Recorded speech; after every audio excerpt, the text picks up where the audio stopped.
Experiencia individual.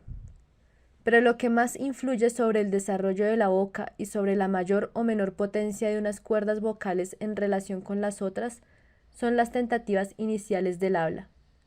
Toda tentativa posterior por aprender un idioma nuevo llevará la marca de las influencias iniciales, y por ello le resultará más difícil al individuo acostumbrarse a las nuevas formas.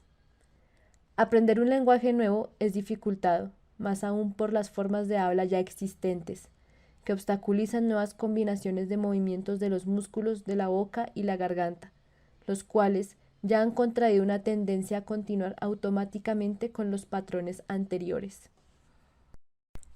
El gran poder de adaptación del hombre. Estas observaciones nos ayudan a comprender por qué las posturas al estar de pie y al caminar pueden diferir tanto de una persona a otra, por más que las controle una parte del cerebro cuyas funciones están más cerca de la función instintiva que de la voluntaria.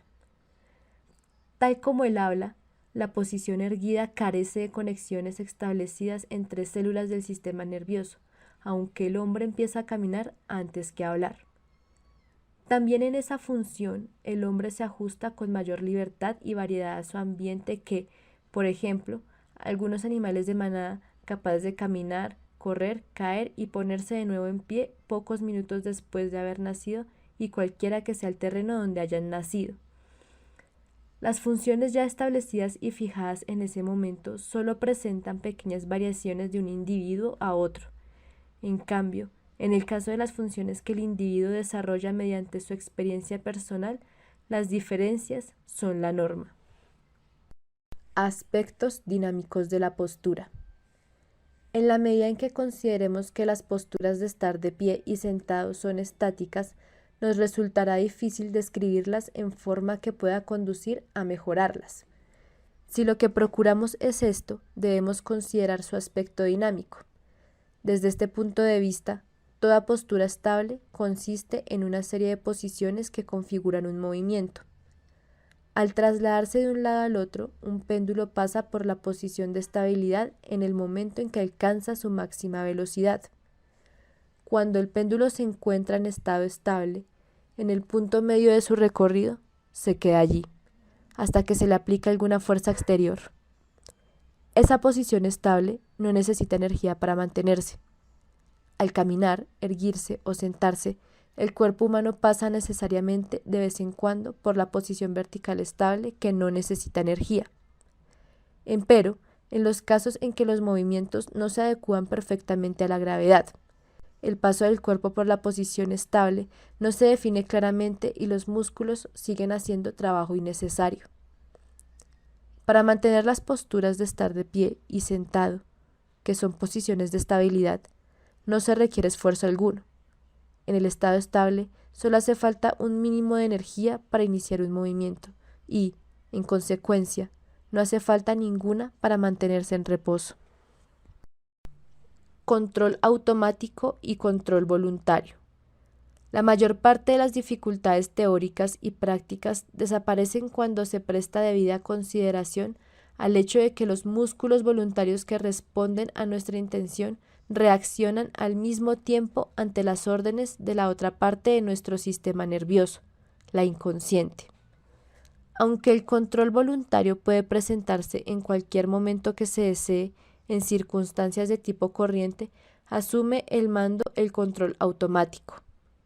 Cuando lo que se necesita es una reacción rápida, como en el instante de caer al suelo, o cuando la vida está súbitamente en peligro, el sistema automático hace todo lo necesario antes aún de que nos demos cuenta de lo que sucede.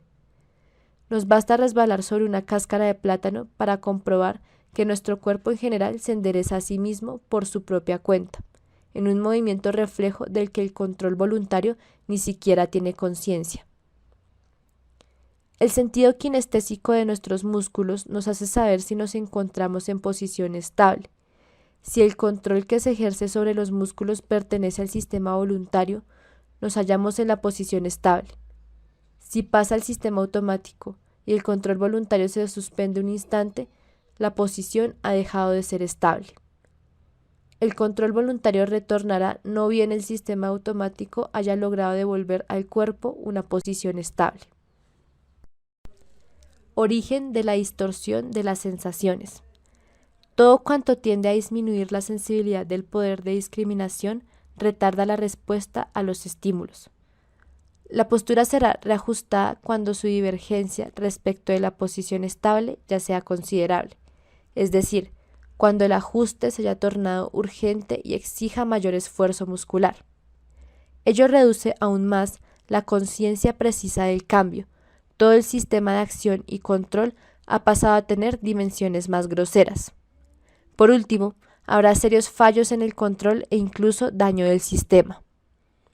Una de las causas iniciales de que los acontecimientos sigan ese curso es el dolor, que puede ser de origen físico o emocional.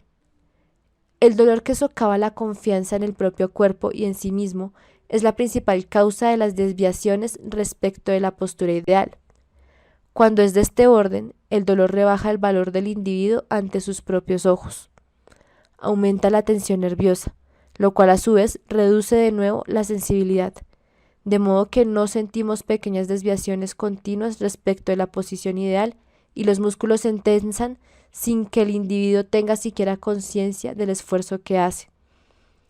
El control puede falsearse hasta tal punto que mientras creemos no estar haciendo nada, estamos en realidad fatigando innecesariamente los músculos. La sensibilidad en la acción voluntaria. Parece razonable suponer que si hemos de aumentar el grado de conocimiento de nuestro esfuerzo muscular cuando los músculos trabajan como resultado de la acción voluntaria, también debemos aprender a reconocer aquellos esfuerzos musculares que, como consecuencia del hábito, están normalmente ocultos de nuestra mente consciente.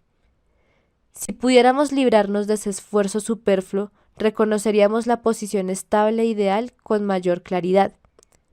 En ese caso, habríamos retornado a la etapa en la que desaparece todo esfuerzo muscular voluntario por mantener el equilibrio, pues este es conservado solo por las partes antiguas del sistema nervioso, que encuentran para cada uno de nosotros la mejor posición compatible con la estructura física hereditaria del individuo.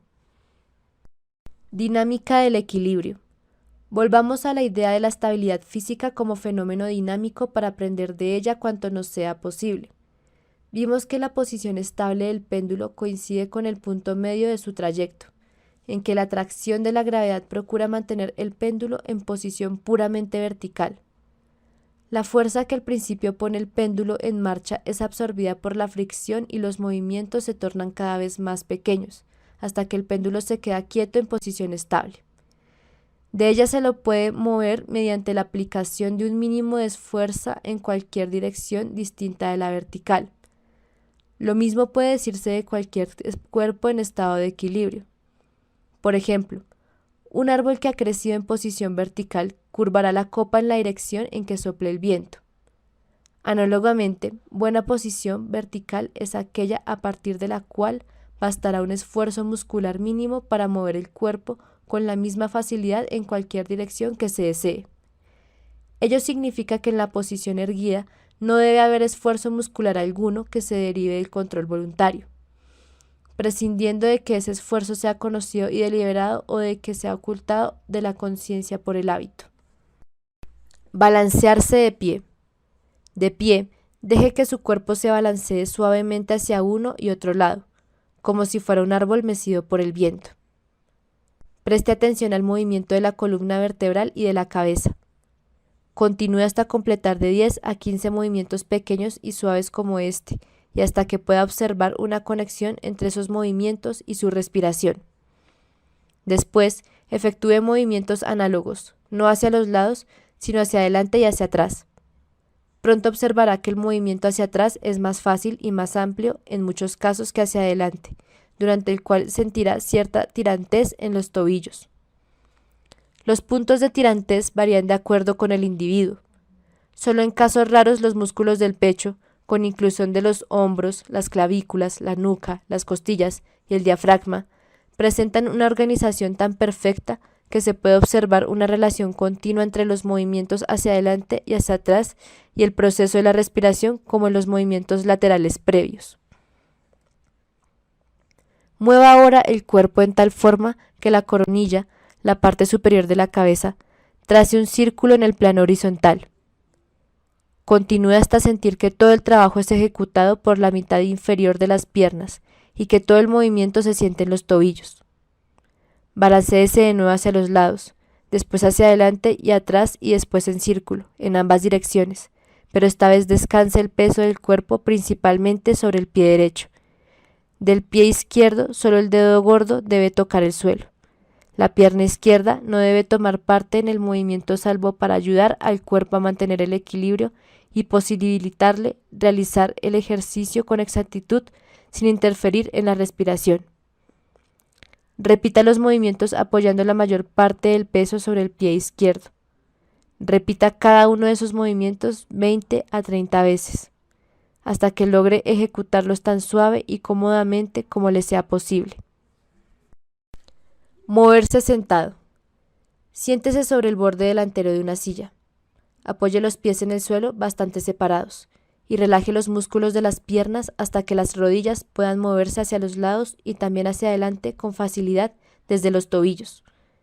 En esa posición, mueva el tronco hacia uno y otro lado hasta lograr un balanceo suave coordinado con una respiración igualmente suave.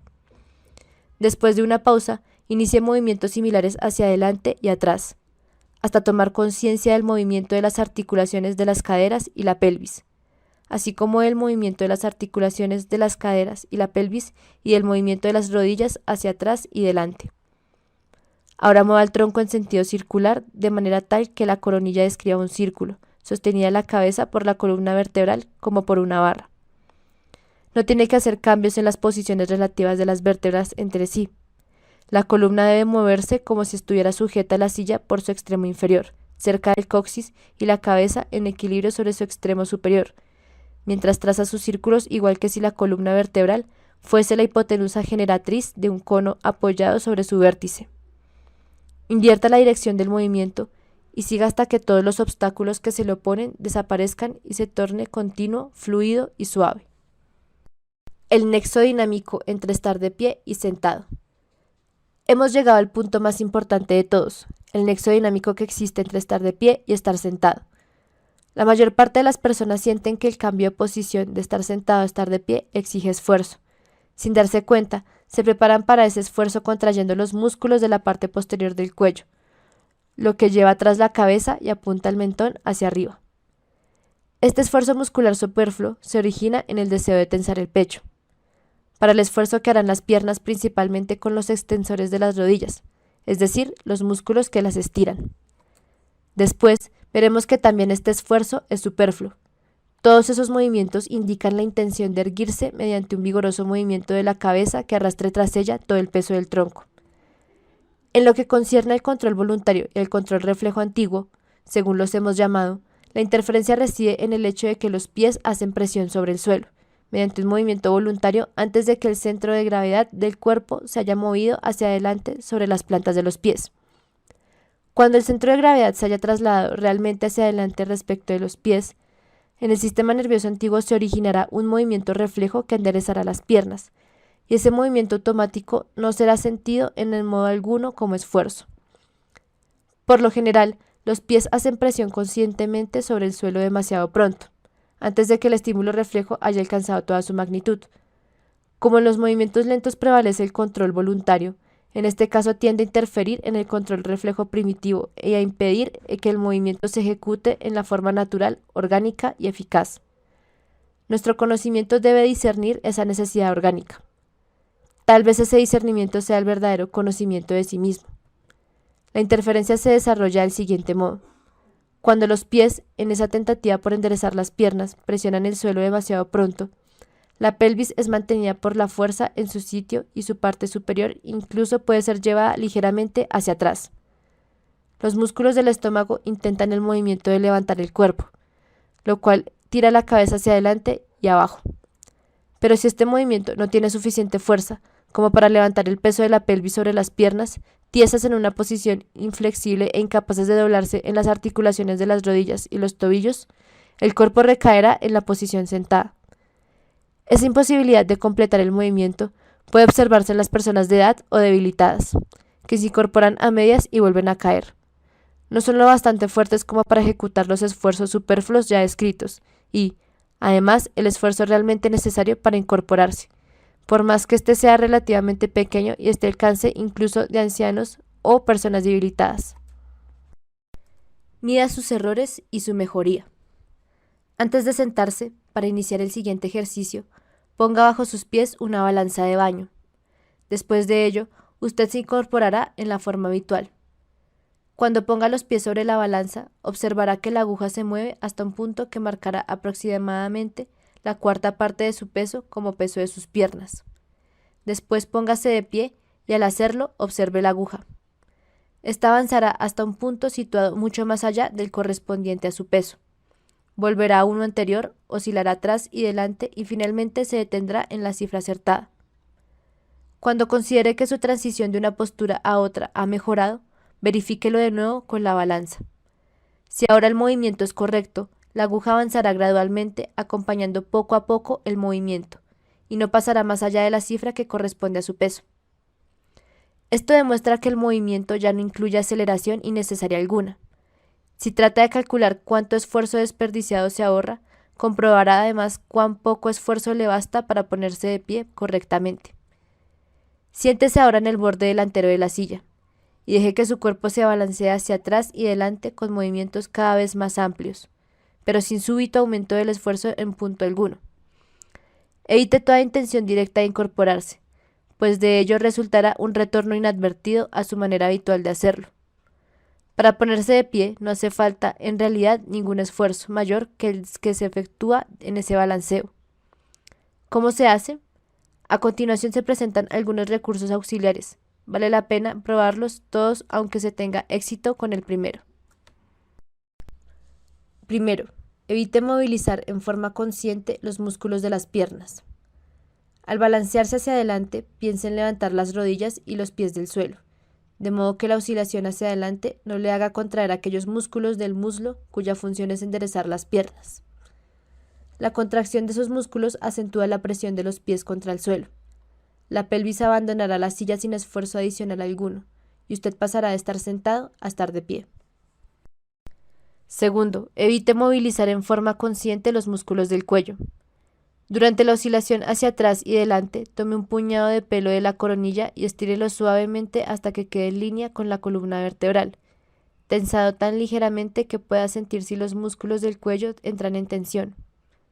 Cuando al balancearse usted hacia adelante los músculos de la nuca no entran en tensión, no se aplica presión adicional por medio de los pies y al cabo de unas pocas tentativas, el movimiento hacia adelante pondrá el cuerpo de pie sin cambio alguno de la respiración, es decir, sin imponer al pecho ningún esfuerzo inútil.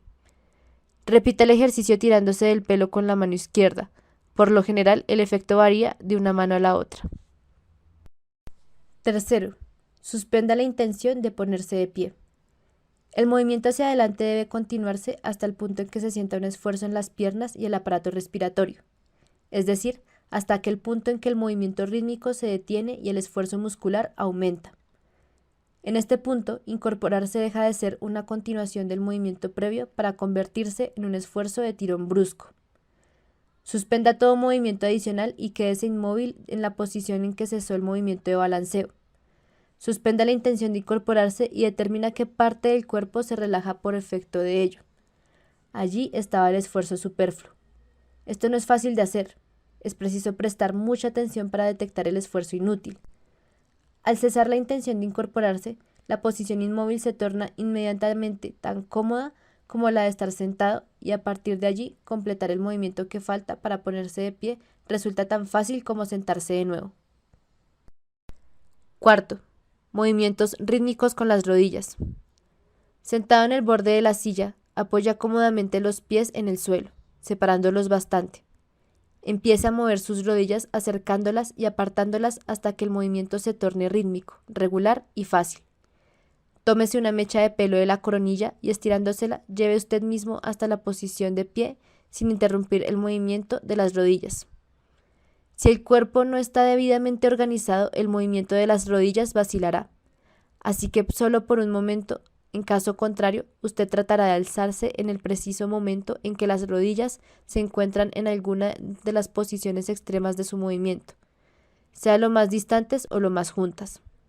En cualquiera de esas posiciones, las rodillas pueden cesar de moverse sin que usted lo advierta. Quinto, separe la acción de la intención. Uno de los requisitos que deben cumplirse para mejorar la acción consiste en separarla de la intención, como el ejercicio siguiente, que a la vez ayuda a aprender y permite verificar la cualidad de la acción ejecutada. Siéntese en una silla como antes, con el respaldo de otra silla enfrente de usted. Apoye las manos en ese respaldo y, en vez de pensar en ponerse de pie, piensa en levantar el asiento de su silla y al mismo tiempo en ponerse de pie. Cuando se haya incorporado, ponga las manos en el respaldo de la silla de enfrente y, en vez de pensar en sentarse, piense en bajar el asiento. Poner el asiento en la silla es un medio de sentarse, tal como levantarlo es un medio de incorporarse. De esa forma, su atención está centrada en el medio por el cual se ejecuta la acción, no en la intención de ejecutarla. Muchas personas son capaces de levantarse o sentarse de esa forma sin pensar en lo que están haciendo. Cuando la acción es efectuada correctamente, no hay diferencia si el ejecutor piensa en la intención o si piensa en el medio de llevarla a cabo. Cuando la acción es defectuosa, un observador puede decir inmediatamente cuál de las dos formas de pensar seguía el ejecutor durante el movimiento. Concentrarse en la meta puede causar excesiva tensión. Es fácil trasladar la atención del objetivo de una acción simple a los medios de ejecutarla y concentrarse en estos. Si se trata de una acción compleja, cuanto más intenso sea el deseo de alcanzar su meta, mayor será la diferencia de ejecución según cuál de ambos modos de pensar se adopte. A menudo, un deseo demasiado intenso de alcanzar la meta provoca tensión interna. Esta tensión no solo obstaculiza el logro de lo que se desea, incluso puede poner en peligro la vida, como cuando una persona cruza la calle apurada por tomar a cualquier precio un vehículo y sin prestar atención a las inmediaciones. Separando el objetivo del medio se mejora el rendimiento. En la mayor parte de los casos en que la acción se relaciona con un fuerte deseo, se puede mejorar su eficiencia separando la meta de los medios de lograrla. Un automovilista desesperado por llegar a destino, por ejemplo, viajará mejor si confía el volante a un buen conductor que no está desesperado por llegar a tiempo. Cuando tanto la acción como el logro de su objetivo dependen de la parte antigua del sistema nervioso, antigua en el sentido de su evolución, sobre la que solo tenemos control involuntario, el rendimiento puede tropezar con graves obstáculos. Entre esas acciones pueden contarse la actividad sexual, el acto de dormirse o la evacuación de los intestinos. La acción puede efectuarse como si la meta fuera el medio y a veces como si el medio fuese la meta. Por lo tanto, conviene estudiar ese problema cuando tanto la meta como los medios son simples, a fin de aplicar en el caso de acciones más importantes el entendimiento ganado de ese modo. La fuerza eficiente actúa en la dirección del movimiento. Siéntese en el borde de una silla y coloque las puntas de los dedos de su mano derecha sobre la coronilla. El contacto debe ser lo bastante leve como para que usted pueda detectar cambios de tensión en la parte posterior de su cuello. Suba y baje el mentón moviendo para ello los músculos anteriores y posteriores del cuello, y observe si las puntas de sus dedos registran el movimiento de la cabeza. Aumente el movimiento de su cabeza hacia adelante y arriba, moviendo las articulaciones de las caderas hasta que el asiento se levante de la silla y usted se encuentre de pie, pero sin intensificar súbitamente el esfuerzo de las piernas en ninguna etapa del movimiento. Advertirá que el control del movimiento por las puntas de los dedos y la suave acción hacia arriba hasta ponerse de pie han organizado los músculos del pecho en forma tal que las costillas y el pecho cuelgan de la columna vertebral y los músculos no los ponen rígidos. Para que sea la columna vertebral la que cargue el peso del pecho y se respire libremente durante todo ese movimiento, el esfuerzo de los músculos de las articulaciones de las caderas debe dirigirse de tal modo que la fuerza resultante pase por la columna vertebral misma. No deben desarrollarse fuerzas parasitarias que modifiquen el ángulo de la cabeza y las vértebras del cuello o provoquen una incurvación de la columna vertebral. Para que este movimiento llegue a tomarse preciso y eficiente, debe intensificarse mediante la ejercitación, la sensación de soltura y energía, hasta que se abandone espontáneamente todo intento de prepararse para el esfuerzo conteniendo la respiración o tensando el pecho. La tendencia a contener el aliento es insistiva y forma parte de un intento por impedir la aparición de esfuerzos de corte, es decir, fuerzas que tienden a trasladar las vértebras en sentido horizontal, sacándolas de la línea vertical de la columna vertebral, constituida por ellas. La imposibilidad de elegir convierte la atención en un hábito. En la medida en que invierte esfuerzo innecesario en una acción, el hombre debe erigir defensas, prepararse para un gran esfuerzo que no es cómodo, agradable ni conveniente. La imposibilidad de elegir entre efectuar un esfuerzo y no efectuarlo convierte aquella acción en hábito, y con el tiempo nada parece más natural que aquello a lo cual uno se ha habituado, aunque se oponga a toda razón o necesidad. El hábito facilita la persistencia en una acción y en general es muy valioso por esa causa. Sin embargo, a menudo nos dejamos llevar demasiado por el hábito, hasta que la autocrítica es silenciada y nuestra capacidad de discernir disminuye, lo que poco a poco nos convierte en máquinas que actúan sin pensar. Lección 2. ¿Qué acción es buena? La acción eficaz mejora el cuerpo y su capacidad para actuar. La eficacia de una acción se juzga ante todo por el simple criterio de si alcanza o no su propósito. Sin embargo, esa prueba no basta. Además, la acción debe mejorar un cuerpo vivo y en desarrollo por lo menos lo suficiente como para que, en la siguiente oportunidad, la acción sea más eficaz. Por ejemplo, se puede ajustar un tornillo mediante un cuchillo de cocina, pero tanto el cuchillo como el tornillo quedarán averiados. El cuerpo humano es capaz de efectuar movimientos y acciones de tan distintos tipos que resultaría difícil definir en forma breve cuáles son eficaces, y toda definición en tal sentido simplificaría en exceso. Sin embargo, intentaremos poner en claro en qué consiste una acción bien ejecutada. La característica del movimiento voluntario es la reversibilidad. Todos convendremos en que si solo se trata de mover una mano de derecha a izquierda y de vuelta a la derecha a una velocidad intermedia, el movimiento será satisfactorio si podemos interrumpirlo y revertirlo en cualquier punto, para retomar la dirección inicial, o resolvernos a iniciar en vez de ese cualquier otro movimiento. Esa cualidad es inherente al tipo simple de movimiento descrito, aunque no nos demos cuenta de ello, y se la encuentra en todos los movimientos deliberados y conscientes. La denominaremos reversibilidad. Un leve golpe en el tendón situado exactamente por debajo de la rótula provoca en la pierna un estiramiento puramente reflejo, es decir, un movimiento que no podemos detener, invertir ni modificar.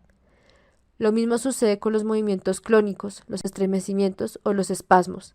Ninguno de ellos es reversible porque son involuntarios. Los movimientos ágiles y fáciles son los mejores.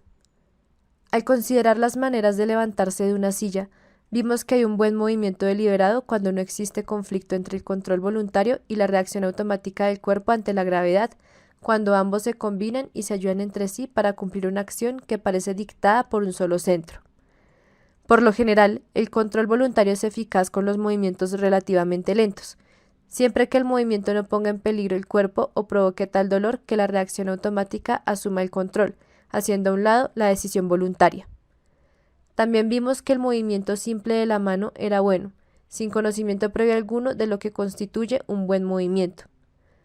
Como regla general, los movimientos ágiles y fáciles son los mejores. Es importante aprender a convertir los movimientos difíciles en buenos, es decir, en movimientos que en primer término son eficaces pero además son suaves y fáciles. Evitar dificultades establece normas de conducta. Por regla general, el ser humano deja de desarrollar o mejorar su capacidad para ajustarse a las circunstancias alrededor de los 13 o 14 años. Las actividades cerebrales, emocionales y corporales que a esa edad todavía son imposibles o difíciles quedarán permanentemente más allá de los límites de lo habitual. Como consecuencia, la capacidad del hombre es mucho más limitada de lo que tendría que ser. Por lo común, esas limitaciones se imponen por sí mismas al individuo como consecuencia de dificultades surgidas en el proceso de desarrollo fisiológico o social. Cuando el individuo experimenta repetidas veces una dificultad, por lo común abandona la actividad que le resulta difícil dominar, en la que no tiene éxito o que le ha sido desagradable de algún modo. Establece una norma para sí mismo, diciéndose, por ejemplo, no puedo aprender a bailar, o bien, no soy sociable por naturaleza, o esto, nunca entenderé las matemáticas. Los límites que se fija a sí mismo no solo detendrán su desarrollo en las esferas que ha resuelto abandonar, sino también en otras y puede incluso influir sobre toda su profesionalidad. La sensación de que algo es demasiado difícil se propagará a otras actividades hasta incluirlas. Es difícil estimar con exactitud la importancia que tienen para el individuo las cualidades de que carece y las cosas que, por lo tanto, nunca intenta, incurriendo así, sin saberlo, en pérdidas incalculables. El perfeccionamiento no tiene límites. El hombre que estaba habituado a leer a la luz de una antorcha o una lámpara de aceite pensó que la vela de cera era la última palabra, y no prestó mayor atención al humo, el hollín o el olor que despedía. Cuando consideramos el posterior desarrollo de la iluminación artificial, comprendemos que al fijar límites solo nos basamos en la ignorancia. Cada vez que ampliamos los confines de nuestro conocimiento, aumenta nuestra sensibilidad y la precisión de nuestras acciones, y se expanden los límites de lo que consideramos normal. Cuanto más avance un individuo en su desarrollo, más fácil le resultará la acción. Facilidad que es sinónimo de organización armoniosa de los sentidos y los músculos. Cuando la actividad está exenta de tensión y esfuerzo superfluo, la facilidad resultante de ello da margen libre para una sensibilidad mayor y una discriminación más aguda, que a su vez facilitan más aún la acción. Ahora será capaz de reconocer el esfuerzo innecesario incluso en acciones que antes le parecían fáciles. Al refinarse más aún, esta sensibilidad para la acción se tornará cada vez más delicada hasta alcanzar cierto nivel. Para superar este límite es preciso perfeccionar la organización de toda la personalidad. Empero, a esta altura del proceso, los nuevos avances no se consumarán lenta y gradualmente, sino mediante súbitos pasos hacia adelante. La facilidad de acción se ha desarrollado hasta convertirse en una cualidad nueva, que abre nuevos horizontes. Supongamos que un actor, locutor o maestro que ha sufrido de ronquera empieza a estudiar maneras de mejorar su habla a fin de liberarse del problema. Al principio, intentará localizar el exceso de esfuerzo en su aparato respiratorio y su garganta. Cuando haya aprendido a disminuir el gasto de esfuerzo y a hablar más fácilmente, advertirá con sorpresa que además ha estado haciendo un trabajo innecesario con los músculos de su maxilar inferior y su lengua, trabajo del que antes no tenía conciencia y que contribuía a su ronquera. Así, la facilidad lograda en un campo posibilita una observación más estrecha y exacta de lo que sucede en otros que tienen relación con aquel. Cuando siga ejercitándose en sus nuevas aptitudes y utilice sin esfuerzo los músculos de su lengua y su maxilar inferior, esa persona descubrirá que solo había utilizado la parte posterior de la boca y la garganta para producir su voz y no la parte delantera de la boca. Ello le suponía mayor esfuerzo para respirar porque necesitaba mayor presión de aire para forzar la voz a través de la boca. Cuando aprende a emplear también la parte delantera de la boca, el habla se le torna mucho más fácil, y entonces comprueba que además ha mejorado el uso de los músculos del pecho y el diafragma. Entonces descubrirá, para gran sorpresa suya, que la interferencia en los músculos del pecho, el diafragma y la parte delantera de la boca se debía a una tensión continua de los músculos de la boca y el cuello, que forzaba su cabeza y su mentón hacia adelante y alteraba la respiración y los órganos del habla. Esto lo llevará a otras comprobaciones relacionadas con su manera de mantenerse derecho y de moverse. Esto significa que en el hablar correcto interviene el total de la personalidad. Pero la historia no termina en estos descubrimientos, en los perfeccionamientos que se derivan de ellos y en la facilidad de acción resultante. Además, ese hombre descubre que su voz, limitada antes a una sola octava, puede alcanzar ahora tonos mucho más altos y más bajos. Descubre en su voz una cualidad enteramente nueva y se da cuenta de que puede cantar. También esto abre nuevas posibilidades y le revela aptitudes con las que antes ni siquiera hubiese soñado. Usar los músculos grandes para el trabajo pesado. Para que el movimiento sea eficaz, el trabajo pesado de mover el cuerpo debe ser transferido a los músculos más capaces de hacerlo. Si observamos cuidadosamente, veremos que los músculos más grandes y fuertes son los conectados con la pelvis. La mayor parte del trabajo la ejecutan esos músculos, en particular los de las nalgas, los muslos y el abdomen. A medida que nos alejamos del centro de gravedad del cuerpo en dirección a las extremidades, los músculos se tornan cada vez más delgados. Los músculos de los miembros están construidos de manera que puedan dirigir sus movimientos con exactitud. A la vez, la mayor parte de la potencia de los músculos pelvianos es conducida por los huesos de las extremidades hasta el punto donde debe ejercerse. En un cuerpo bien organizado, el trabajo que hacen los grandes músculos es llevado por músculos más débiles hasta su destino final, por intermedio de los huesos, pero sin que pierda en el camino gran parte de su energía. Las fuerzas que trabajan en ángulo respecto del trayecto principal causan daño. En condiciones ideales, el trabajo realizado por el cuerpo pasa longitudinalmente por la columna vertebral y los huesos de las extremidades, es decir, en una dirección que se parece tanto como es posible a la línea recta. Si el cuerpo forma ángulos respecto de la principal línea de acción, parte del esfuerzo efectuado por los músculos pelvianos no llegará al punto a donde se dirigía. Además, los ligamentos y articulaciones sufrirán daños. Por ejemplo, si empujamos algo con una mano y el brazo completamente extendido, la fuerza de los músculos pelvianos actuará directamente a lo largo del brazo y de la mano. En cambio, si el brazo está doblado en ángulo recto en el codo, la fuerza ejercida por la mano no podrá ser superior a la del antebrazo solo. La acción se torna difícil e incómoda, porque la fuerza de los grandes músculos no puede resultar útil ya que es absorbida casi totalmente por el cuerpo.